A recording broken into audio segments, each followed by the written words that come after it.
교회에 오신 여러분들 주님의 이름으로 환영합니다. 우리 다 같이 요한복음 5장 5절에서 9절 말씀 한번 같이 한 목소리로 읽어보도록 하겠습니다. 시작. 거기 38해 된 병자가 있더라. 예수께서 그 누운 것을 보시고 병이 벌써 오래된 줄 아시고 이르시되 내가 낫고자 하느냐. 병자가 대답하되 주여 물이 움직일 때에 나를 못에 넣어주는 사람이 없어 내가 가는 동안에 다른 사람이 먼저 내려가나이다. 예수께서 이르시되 일어나 네 자리를 들고 걸어가라 하시니 그 사람이 곧 나아서 자리를 들고 걸어가니라. 이 날은 안식일이니. 그렇게 찾아오신 예수님이 복음이다 라는 제목으로 계속 말씀 전하고 있습니다. 오늘은 소망 없는 사람에게 찾아오신 예수님에 대해서 같이 나누고 생각해 보길 원합니다. 세상에서 제일 괴로울 때가 언제일까요? 여러 경우가 있겠지만 저는 아는데 안 될 때가 제일 괴로운 것 같아요. 될 것 같은데 안 되고 내 지식으로는 돼야 되는데 안 될 때, 그때가 가장 괴롭죠. 우리 교인들 신방을 가보면 교인들이 그런 말을 합니다. 목사님 계획대로 안 돼요. 생각대로 안 돼요. 되는 게 없는 사람도 많고 내가 눈으로 볼 때는 잘 되고 있고 잘하고 있는 것 같은데 잘 안 된다라고 고백할 때가 많습니다. 교회에 다니면 또 그렇죠. 교회에 나오면 내가 교회에 이런 모습으로 살아야 되는데 그런 모습으로 못 살고 있을 때 답답할 때가 많습니다. 또한 교회 나오면 내 남편이, 내 아내가, 내 자녀가, 내 부모가 이런 식으로 이런 모습으로 살아가고 변화될 줄 알았는데 그렇게 변하지 않아서 속상할 때도 많죠. 교회 다니면 여러분 어떠세요? 교회 다니는 지 5년, 10년, 20년 되신 분들 많은데 교회 다니고 예수님 믿으면 내가 나아지고 이런 모습이 돼야 되는데 어떻게 여러분들이 꿈꾸고 기대하는 모습 그까지 오셨는지 모르겠습니다. 저는 로마서 7장 15절, 로마서 7장을 저는 사실은 굉장히 좋아해요. 제 마음을 그대로 담아냈기 때문인데 로마서 7장 15절 말씀 같이 한번 읽어보겠습니다. 시작. 내가 행하는 것을 내가 알지 못하노니 곧 내가 원하는 것은 행하지 아니하고 도리어 미워하는 것을 행함이라. 예수님을 믿고 난 후에 무언가 새로워지고 또 변화되어질 것이라고 소망하면서 열심히 신앙생활하고 자신을 바꾸려고 또 남편이나 아내, 자녀를 바꾸려고 내 주변에 있는 사람들을 바꾸려고 노력을 하는데 과연 그런 노력이 통하는가 한번 생각해 보면 좋겠습니다. 이런 고민을 우리만 하는 줄 알았는데 성경에서 말하면 어떻게 보면 예수님과 제일 가까운 사람, 또 예수님처럼 살다 간 사람, 사도 바울도 이런 고백을 한다는 것이 저에게 위로가 될 뿐만 아니라 주는 메시지가 있다는 것을 알아야 되죠. 이런 사도 바울이 신앙생활을 다 하고 이제 인생 말년에 정말 내가 살아보니까 말씀대로 살면 의인이 되더라. 정말 말씀대로 살면 완벽한 사람이 된다 라고 고백을 하고 세상을 떴으면 참 좋았을 텐데 그의 인생 말년에 이렇게 고백을 하는 것을 보게 됩니다. 한번 읽어보겠습니다. 시작. mit보다 모든 사람이 받을 만한 이 말이여 그리스도 예수께서 죄인을 구원하시려고 세상에 임하셨다 하였도다. 죄인 중에 내가 괴수니라. 저는 죄인 중에 내가 괴수다라는 말이 이게 잘된 말인가? 죄인 중에 내가 괴수였다 라고 얘기하면 이해가 될 것 같은데 죄인 중에 내가 괴수다라고 얘기하는 것, 현재형으로 얘기하고 있는 것이 좀 신기했어요. 그렇게 예수님을 믿었으면 내가 그래도 죄인 중에 제일 낫다, 의인에 제일 가깝다 라고 고백을 해야 되는데 내가 죄인 중에 제일 괴수다. 그래서 영어로 찾아봤습니다. 제대로 하고 있는지. 그랬더니 우리 영어로 하면 우리 수홍 형제가 생각나죠? 수홍 형제가 좋은 영어 발음으로 읽어봐 주겠습니다. This is a faithful saying and worthy of all acceptation. Christ Jesus came into the world to save sinners. 그 다음에 Of whom I am chief. 오늘 사람이 좀 많이 오니까 수홍 형제가 좀 긴장을 많이 한 것 같습니다. 여기 보면 of whom I am chief, 죄인 중에 내가 대장이다. I was도 아니고 왜 I am이라고 얘기했을까? 여러분, 우리가 신앙생활을 하면 할수록 의롭다라고 내가 의로운 사람이다라고 얘기하는 게 맞는 것일까? 아니면 내가 신앙생활을 지금 여러분들이 하고 있는데 어느 순간에 내 속에 악한 것들이 더 보이고 내 속에 정말 내 힘으로는 내 노력으로는 절대 어떻게 해볼 수 없는 들키고 싶지 않은 어떤 안 좋은 것이 있다라는 것들을 깨달은다면 그것이 정상인가? 한번 오늘 예배하면서 생각해 보면 좋겠어요. 그래서 아마도 사도 바울이 쓴 서신 중에 그렇게 은혜를 강조한 것 같아요. 고린도전서 15장 10절을 같이 한번 읽어보겠습니다. 시작. 그러나 내가 나된 것은 하나님의 은혜로 된 것이니 내게 주신 그의 은혜가 헛되지 아니하여 내가 모든 사도보다 더 많이 수고하였으나 내가 한 것이 아니요 오직 나와 함께 하신 하나님의 은혜로다. 여러분 따라해 봅시다. 나의 나된 것은 하나님의 은혜다.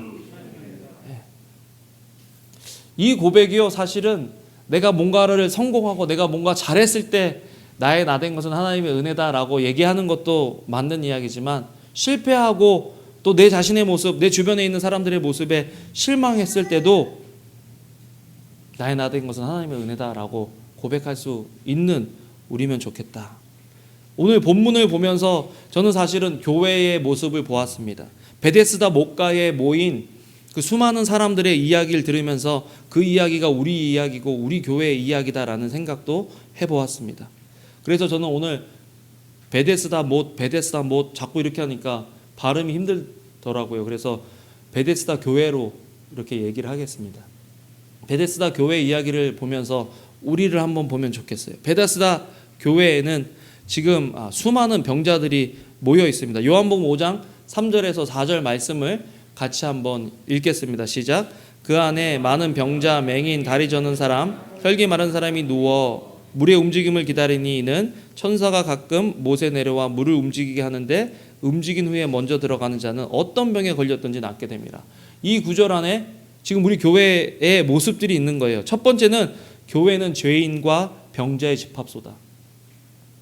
교회는 아픈 사람들이 있는 곳이 교회고 교회는 죄인들이 있는 곳이 교회입니다. 앞에 서 있는 저를 비롯해서 괜찮은 모습으로 앉아있는 저와 여러분들 모두가 사실은 죄인들, 병자들, 도움이 필요한 사람들의 집합소라는 걸 알아야 돼요. 그것을 잊어버리는 순간 옆에 있는 사람이 다리 저는 게 보이고 옆에 있는 사람이 앞을 제대로 못 봐서 부딪히는 것을 보게 되고 옆에 있는 사람이 말하는 것, 행동하는 것이 거슬리게 돼 있다. 내가 병자고 내가 그런 죄인이다라는 것들을 잃어버리는 순간 교회만큼 힘들어지고 교회만큼 남을 비판하고 판단하기 좋은 곳이 장소가 없어지는 거죠. 그래서 예수님께서도 마가복음 2장 10절에 이렇게 말씀하십니다. 읽겠습니다. 시작. 예수께서 들으시고 그들에게 이르시되 건강한 자에게는 의사가 쓸데없고 병든 자에게라야 쓸데있느니라. 나는 의인을 부르러 온 것이 아니요 죄인을 부르러 왔노라 하시니라. 예수님께서 만약에 당대 최고의 의사로 치면 예수님 앞에 모여야 하는 환자들은 보건소에 가서 타이레놀 처방받고 감기약 몇 알 처방받고 소화제 몇 알 처방받고 끝나야 되는 그런 병자들이 예수님 앞에 나와야 되는 것이 아니라 목숨이 경각에 달린 정말 기술 좋은 의사가 필요한 병자들이 모여 있어야 한다는 것입니다. 우리 벨리 생명의 교회가 하나님께서 원하시고 하나님의 임재하심이 있는 교회면 우리 교회는 그럭저럭 괜찮은 사람, 괜찮은 병자가 있어야 되는 곳이 아니라 삶의 치명적인 아픔이 있고 삶의 치명적인 인간의 눈으로 봐서는 저 사람은 절대 고쳐질 수 없는 그런 성품적인 결함이나 마음의 결함이나 관계의 결함이나 그런 결함이 있는 사람들이 와야 한다는 거죠. 우리 수요일날 만난 어떤 형제랑 얘기하면서 만약에 하나님께서 지난주에 3주 동안 저희 교회 옆에 요즘은 홈리스들이 차를 갖고 있는 홈리스들이 좀 있어요. 그러니까 집은 없는데 차는 있으신 거죠. 그분은 차가 2대시더라고요. 근데 우리 교회 펜스 옆에 그 차 2대를 대고 그 사이에 천막을 대고 하나는 제가 되게 갖고 싶어하는 RV예요. RV. 되게 오래된 RV인데 RV도 있고 차도 있고 그 사이에 천막을 치고 거기 2주 3주 동안 굉장히 더웠잖아요. 거기서 사시는 거예요. 첫 2주는 제 마음속에 불편했어요. 야, 저 사람들이 예배 드리는데 들어와서 우리 거 뭐 가져가면 어떻게 하지? 심지어는 애들이 이렇게 막 돌아다니는데 애들한테 해코지를 하면 어떻게 하지? 계속 신경이 쓰이는 거예요, 그분이. 근데 2주가 지나고 그 다음 주에부터 어떤 생각이 드냐면, 야, 너 만약에 저 사람이 다른 곳으로 옮겼는데 그 사람들한테 간증하기를, 야, 내가 한국 사람, 뭐 동양 사람 있는 교회에 내가 다녔는데, 다닌 게 아니죠. 옆에 이렇게 살았는데 3주 동안 내가 그곳에 있으면서 물 한 번 얻어 먹은 적이 없다. 여러분 혹시 가시면서 병에 물 주신 적 있으세요? 나보다 낫다고 그렇게 하려고 그랬는데, 우리는 다 죄인이죠. 다 비슷한 사람들입니다. 그래서 그러면 만약에 내가 저 사람을 돕는다면 나는 개인적으로 돈이 그렇게 많지 않으니까 교회 이름으로 도와야 되겠는데, 그러면은 재정부장한테도 얘기하고 목자한테도 얘기하고 나중에 교인들한테 허락을 받아서 저 사람을 얼마큼, 한 달에 얼마큼씩 도와줄 수 있을까, 그런 생각을 고민을 하다가 나중에는 베드로 작전으로 나가길 마음에 먹은 거예요. 뭐냐면, 금과 음은 내게 없지만 내게 있는 것으로 내게 주노니 무엇을 위해서 기도해 드릴까요? 물 한 병 시원하게 해서 이만큼 한 박스든지 들고 가서 해야 되겠다. 토요일날 그렇게 마음을 먹고 딱 나갔는데 그 사람이 이사를 갔더라고요. 이게 다행이다라고 그래야 되는지, 아니면 내가 또 다른 기회를 놓쳤다라고 생각을 해야 되는지. 그리고 만약에 그분이 난 당신 같은 교회 처음이다, 내가 언어는 안 되지만 당신 교회에서 예배드리겠다라고 하면서 이 앞에 이렇게 딱 앉아 있으면 우리들의 마음은 어떤지. 그리고 그 사람이 갑자기 그런 친구들을 막 데리고 오기 시작한 거예요. 은혜를 받아, 왜 안 될 것 같아? 은혜를 받아가지고 막 이 자리가 다, 근데 막 냄새는 나고, 어떻게 하죠? 교회가 그런 모습이어야 한다라고, 오히려 베데스다 교회는 다 그런 사람들로 모여 있는 거죠. 내가 여러분들을 설득해서 우리 교회 계속 나와달라고 얘기를 해야 되나요? 어떤 목사님이 비슷한 시기에 개척을 했는데 저랑 미국 분입니다. 문신도 엄청 했어요. 그분은 목사님이 어떻게 목 밑으로 다 문신이에요. 우리 애들은 절대 못 만나게 해야지, 막 그런 생각했었는데, 그 목사님이 교회를 개척했는데 그 목사님이 어느 날, 성도들이 꽤 모였어요. 근데 어느 날 갑자기 그 목사님이 그럽니다. 내가 오는데 노숙자들이 있어서 앞으로 우리 교회는 저 홈리스들이 교회에 들어오게 하는 그런 교회로 만들겠습니다 라고 얘기를 했는데, 그 다음 주부터 교인들이 떠나기 시작하고 교인들이 안 남게 되고 홈리스들만 사역하게 되는 그런 목사님이 됐다라고 얘기를 하는데, 혹시 여러분 속에 설마 목사님 그렇게 하지 않겠지 라고 생각하실 수도 있겠는데, 여러분 우리 교회는 어떤 교회일까요? 보여지는 외적인 모습 말고 우리 속은 어떨까요? 사실 이 시간에 헌금까지 내가면서 저 멀리서 벨리에서 또 LA에서 심지어는 빅토빌에서 오셨는데, 교회로 오셨는데, 저 오늘 아는 집사님 밥 먹었는데 샌프란시스코에서 여기 오셨으면 주일 하루 제끼고 노셔도 될 것 같은데, 오실 때마다 우리 교회 와주시는 게 얼마나 감사한지. 근데 왜 우리는 이 자리에 있는 걸까요? 우리가 베데스다 교회에 모여 있어서 누워 있고 힘들어하는 그 사람들의 그런 간절함으로 우리가 예배에 나와서 예배를 드리고 있는 걸까요? 한번 물어보고 싶습니다. 물론 베데스다 교회가요, 제가 지금 하는 말은 온전한 모습으로 있다라는 것이 아니라 잘못된 모습으로 있다라는 것을 얘기하려고 지금 얘기를 하고 있습니다. 뭐냐면 교회에는 원하는 것들이 있어서 모인다라는 것입니다. 여러분, 교회에는 원하는 것이 없으면, 원하는 것이 채워지지 않으면 왜 교회를 다니나요? 여러분들은 무슨 원하는 것이 있어서 오늘 교회에 나오셨습니까?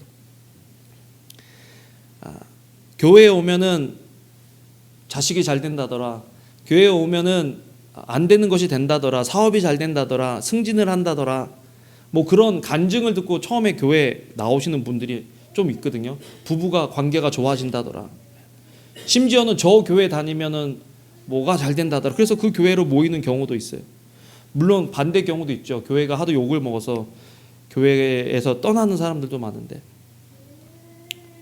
요한복음 5장 3절 4절 다시 한 번만 읽어볼까요? 시작. 그 안에 많은 병자, 맹인, 다리 저는 사람, 혈기 많은 사람들이 누워 물의 움직임을 기다리니 이는 천사가 가끔 못에 내려와 물을 움직이게 하는데 움직인 후에 먼저 들어가는 자는 어떤 병에 걸렸든지 낫게 되밀어라. 여러분, 오늘 말씀처럼 교회는 뭔가 원함이 있어서 오는 것, 그거 잘못된 것 아닙니다. 그런데 그 원함이, 내가 소원하고 원하는 것들이 어떤 방식으로 이루어질 건가에 대한 것은 우리에 관한 것이 아니라 하나님에 관한 것이어야 한다는 것입니다. 내가 원하는 방식대로 내 원함이 채워지는 것이 교회가 아니라, 내가 원하고 내가 부족한 것들은 나를 하나님께로 인도하는, 우리를 하나님께로 이끌어주는 도구요 방편이고, 그것이 채워지던 해결되던 해결되지 않던 그 다음에는 하나님께서 은혜로 우리를 만져주신다라는 그 믿음이 우리 속에 있을 때 지속적으로 신앙생활을 할 수 있다라는 거죠. 우리 교회 나와서 뭐 원하는 게 있었는데 우리 교회 10년 다녔는데 원하는 것이 채워지지 않으면, 그러면 어떤 교회, 옆에 교회는 그게 잘 된다더라 하면 옆에 교회 가실 거예요? 심지어는 다른 종교로 가는데 그 종교는 잘 된다더라 그러면 그 교회로 가야 되나요? 그게 아니라는 거죠. 은혜를 받는 것이 은혜인데 우리는 진짜 은혜를 갈구해야 한다는 것입니다. 따라 읽어봅시다. 은혜를 받는 것이 은혜다. 지금 베데스다 교회의 문제는 은혜가 아닌 은혜로 포장되어 있는 어떤 것에 사람들이 갈급해 있다는 것입니다. 요한복음 5장 4절 읽어보겠습니다. 시작. 이는 천사가 가끔 못에 내려와 물을 움직이게 하는데 움직인 후에 먼저 들어가는 자는 어떤 병에 걸렸든지 낫게 됩니다.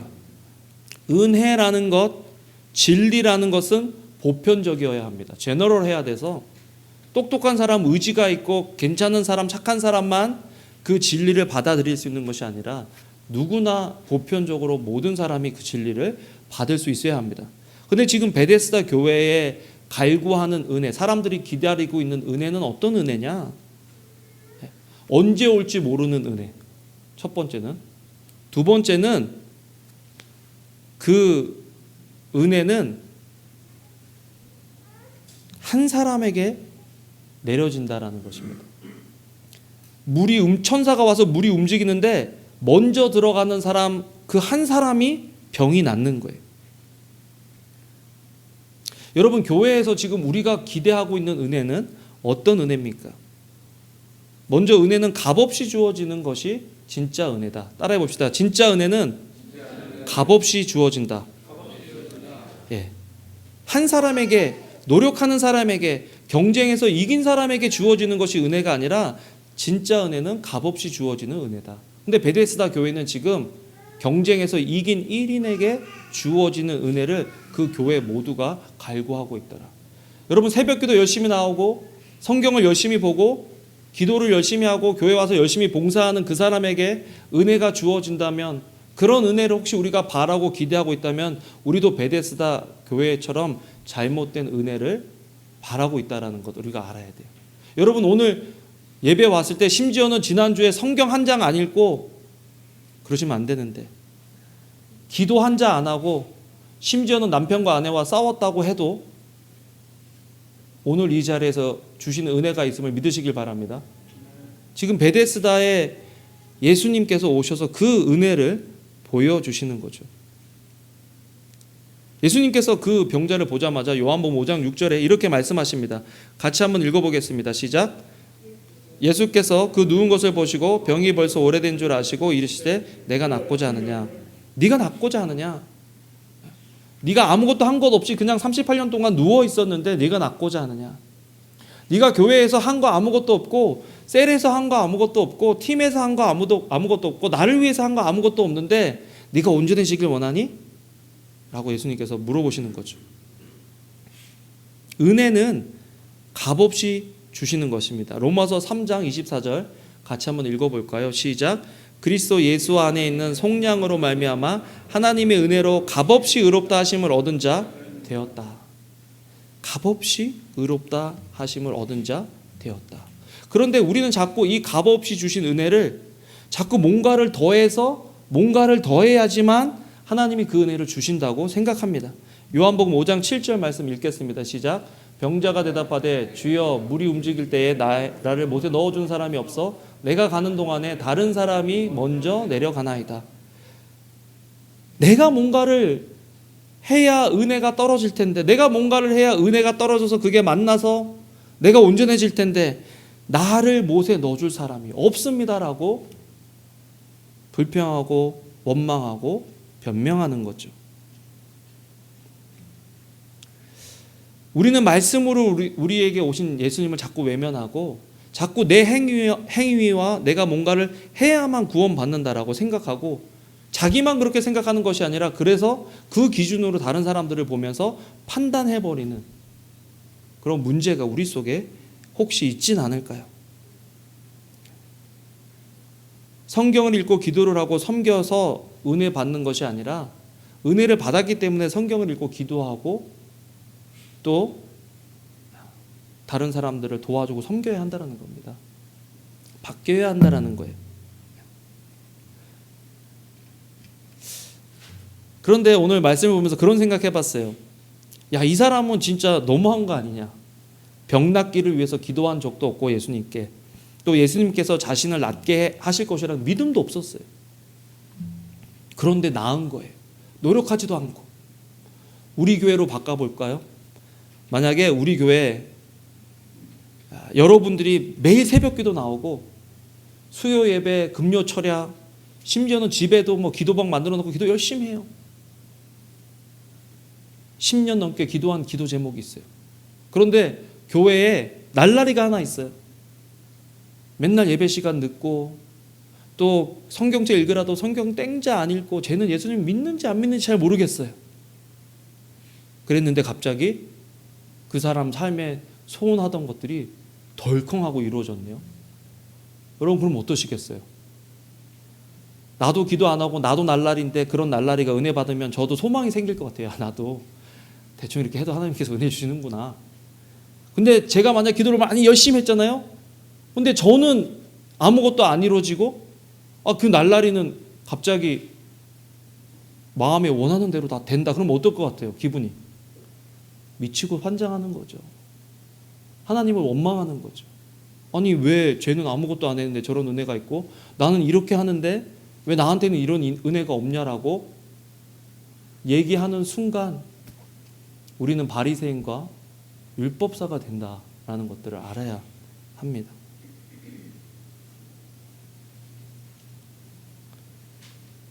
두 번째, 은혜는 어떤 사람에게 주어지느냐? 은혜는 차별이 없이 주어지는 것입니다.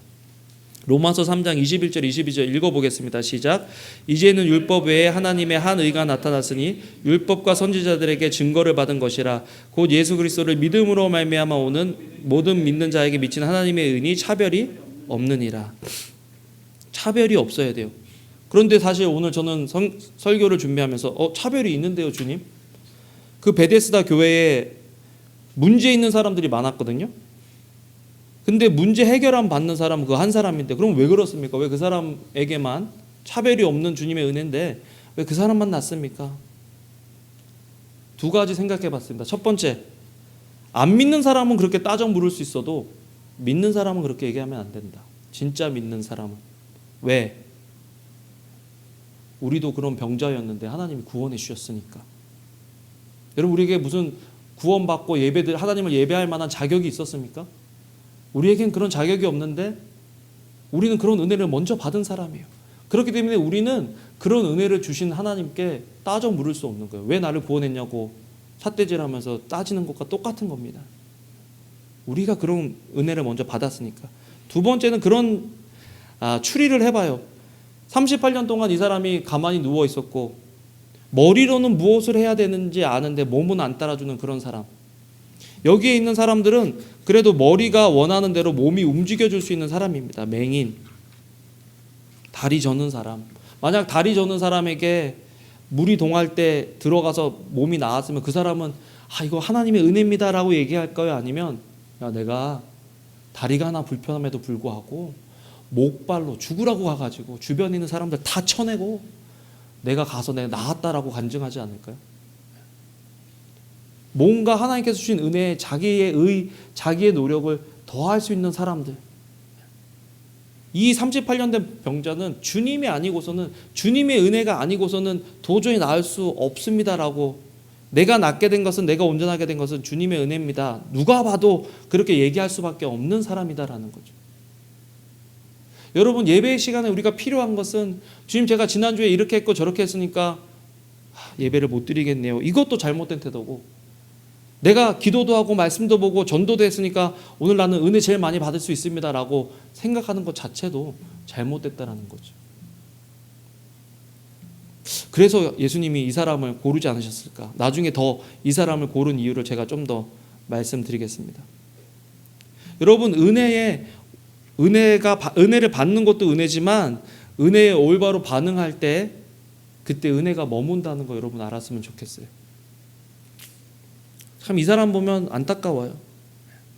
은혜를 받았음에도 불구하고 그 은혜를 저버린다.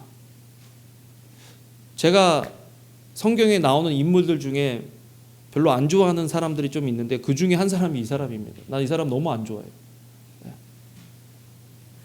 이 사람은 무엇을 해야 할지 아는 사람이죠. 걸을 줄 알았던 사람이고 일할 줄 아는 사람이고 또 물이 동할 때 제일 먼저 들어가면 낫는다는 것도 안 사람인데 그렇게 못하는 사람이죠. 우리로 따져볼까요? 여러분, 성경 읽어야 됩니까? 안 읽어야 됩니까? 또 이렇게 모른 척하고 계신 분도 있는데 성경을 읽어야죠. 근데 우리가 성경을 읽을까요? 안 읽을까요? 물론 읽고 계신 분은 제 눈을 똑바로 쳐다보고 계시고 안 읽은 분들은 저와 눈을 안 마주치시고. 기도해야 될까요? 기도하지 말아야 될까요? 기도해야 되죠. 지금보다 더. 그런데 기도가 안 되고 딴 생각들이 되는 거죠. 성경을 보기 쉽습니까? 드라마를 보기 쉽습니까? 드라마 요즘 왜 이렇게 잘 만드는 거예요? 끊을 수가 없어. 진짜 이번 회만 보고 안 해야지는데 왜 다음 회가 왜 이렇게 보게 만들까요? 성경은 뭐 궁금해서 읽지 않아요. 솔직히 막 이렇게 어떻게 하지? 그죠? 읽어야 되니까 읽어요. 드라마 너무 재밌는 거예요.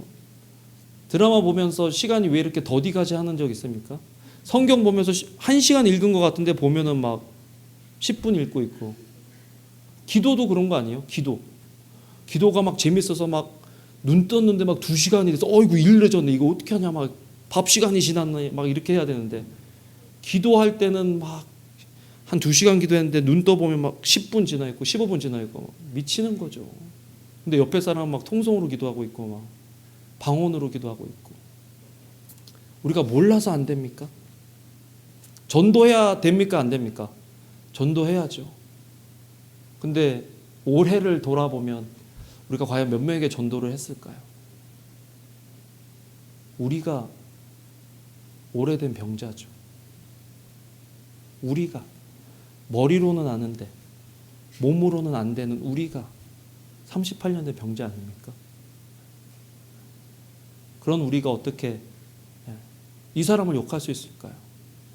하나님께 은혜 받아놓고 머리로 해야 되는 게 뭔지는 알면서도 안 되고 대충 타협해버리는 우리가 38년 된 병자죠. 저는 이거 하면서 이 사람을 미워했던 게 너무 미안하더라고요. 쥐도 똑같으면서. 그러니까 항상 그런 것 같아요. 누구한테 화가 난다 그러면 그 사람이 자기랑 비슷할 확률이 많아요. 그 사람 모습 속에 내 모습이 있어서 그렇게 화를 나는 거예요. 사실은 나한테 화가 난 거예요. 그런데 예수님은 다 이해해 주시는 거죠. 마가복음 14장 38절 읽어보겠습니다.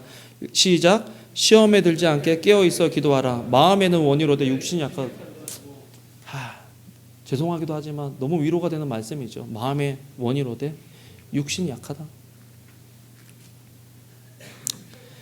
그 다음에 이 사람은 예수님을 위해서 살아야 할 줄 아는 사람인데 그렇게 못 사는 거예요. 처음에 이 예수님께서 이 사람을 고쳐주시면서 예수님께서 하신 말씀이 있어요. 요한복음 5장 14절 같이 읽어보겠습니다. 시작. 그 후에 예수께서 성전에서 그 사람을 만나 이르시되 보라 내가 나았으니 더 심한 것이 생기지 않게 다시는 죄를 범하지 말라. 다시는 죄를 범하지 말라.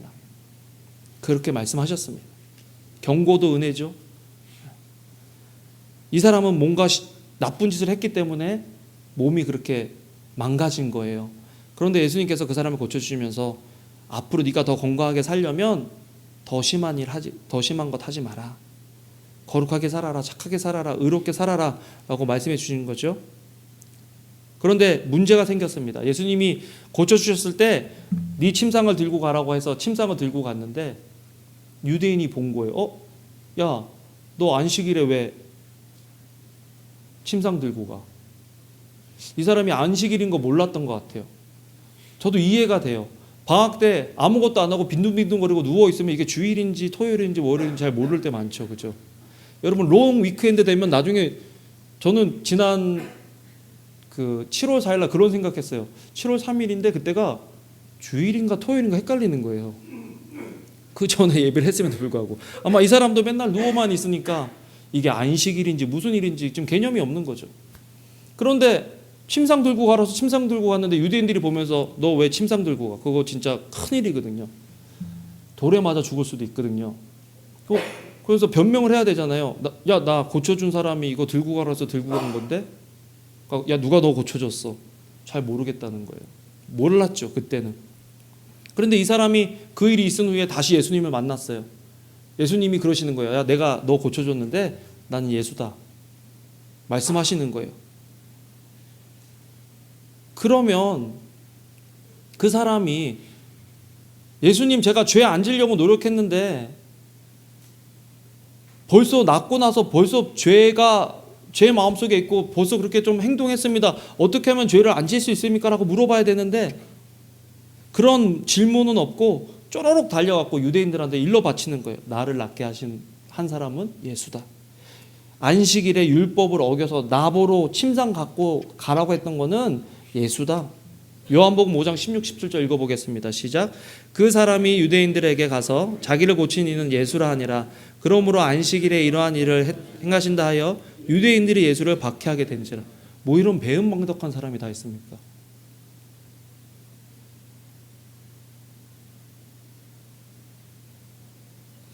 막 그렇게 욕하다가 갑자기 말을 좀 바꿔봤더니 조금 이해가 되기도 하는 것 같고. 여러분 당시에 예수님으로 메시아로 인정하면 어떤 일이 벌어지냐면 자기 공동체에서 쫓겨나고 하고 있던 일도 못하게 되는 그런 상황에 놓이게 됩니다. 유대인들이 그렇게 하기로 결의를 했어요. 우리로 따져보면 예수님 믿으면 직장에서 쫓겨나는 거예요. 예수님 믿으면 직장을 얻을 수도 없어요. 자녀들이 있는 분들한테 이렇게 적용을 하면 소셜 세큐리티 남보도 없어지고 자녀들을 보험으로 해서 병원도 못 데리고 가는 그런 상황에 놓입니다. 자, 그렇다면 인교 형제? 회사에서 그러는 거야. 인교 형제 교회 다니면 너 인교식 교회 다니면 회사에서 쫓겨나고 다른 직장도 못 가고 그 다음에 아이들은 병원에도 못 간다. 그리고 잡을 찾을 수도 없다. 그러면 교회 나올 거예요? 안 나올 거예요? 예? 한국으로 가겠다. 그렇지? 한국도 못 가. 한국도 못 가. 여기서 있어야 돼요. 대답하지 마세요. 그죠? 대답 안 했으면 좋겠어요. 예. 일부 예배 때 내가 희범 형제한테 물어봤거든요. 그래서 대답하지 말라 그랬어요. 희범 형제도 갈등하는 것 같아가지고.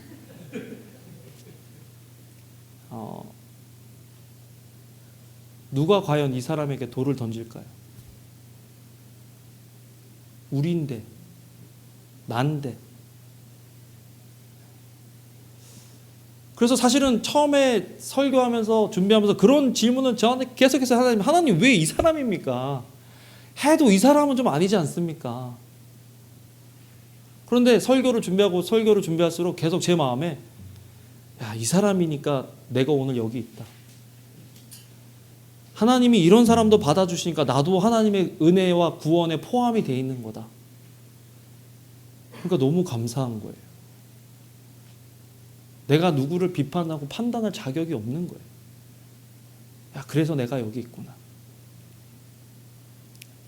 그 다음번에 예수님께서 이 사람에게 은혜를 주셨을까요? 안 주셨을까요? 배은망덕하다고 이 사람 딱 은혜 주신 데서 제하셨을까요? 아니면 또 은혜를 주셨을까요? 난 은혜를 또 주셨다고 믿어요. 성경에 어디 나오냐고요? 십자가. 십자가 달리실 때 이 사람이 포함이 돼 있는 거예요. 우리가 포함이 돼 있는 거예요. 여러분, 우리가 주님을 떠나고 주님을 배신하고 때론 고의로 그랬던, 연약해서 그랬던, 모르고 그랬던 예수님 뒤통수를 치고 예수님 욕하고 해도 주님께서 그 십자가에서 다시 우리에게 은혜를 주시는 거죠. 야. 여러분, 이 은혜 받기 원하세요? 원하지 않으세요? 원하시죠. 그럼 어떻게 해야 되냐면 주님을 향해서 우리 마음을 열어야 돼요. 여러분, 지금 가물었는데 비가 갑자기 막 올 때 물을 담는 방법이 뭐예요? 컵이나 그 통에 그 열린 입구가 위를 향하게 돼 있어야 되잖아요.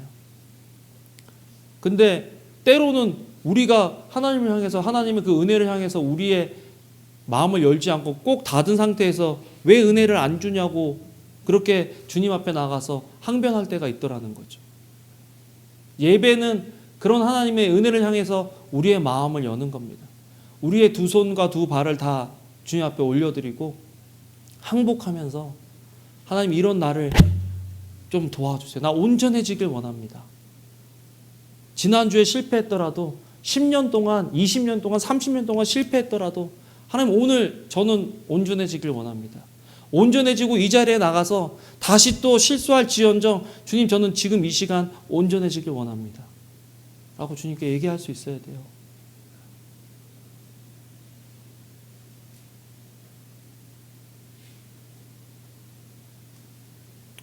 은혜를 보존하는 게 은혜인 것 같아요, 여러분. 내가 노력한다고 은혜가 보존되는 건 아닌데 은혜가 보존되면 좋겠어요. 오늘 예배 끝나고 나가시면서 하나님이 이 은혜가 보존되길 원합니다. 여러분, 한번 눈 감아 볼까요? 눈 감아 봅시다. 하나님이 은혜를 보존해 주세요. 하나님, 내가 그렇네요. 내가 38년 된 병자였네요. 내가 세상과 타협하고 세상 것 쫓는다고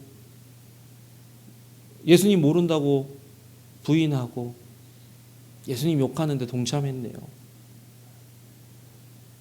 그런 나에게 은혜를 주시고 그럼에도 불구하고 배신했는데 또 십자가 져 주셔서 나를 계속해서 사랑해 주시고 은혜 주시는 그 하나님께 너무 감사하네요.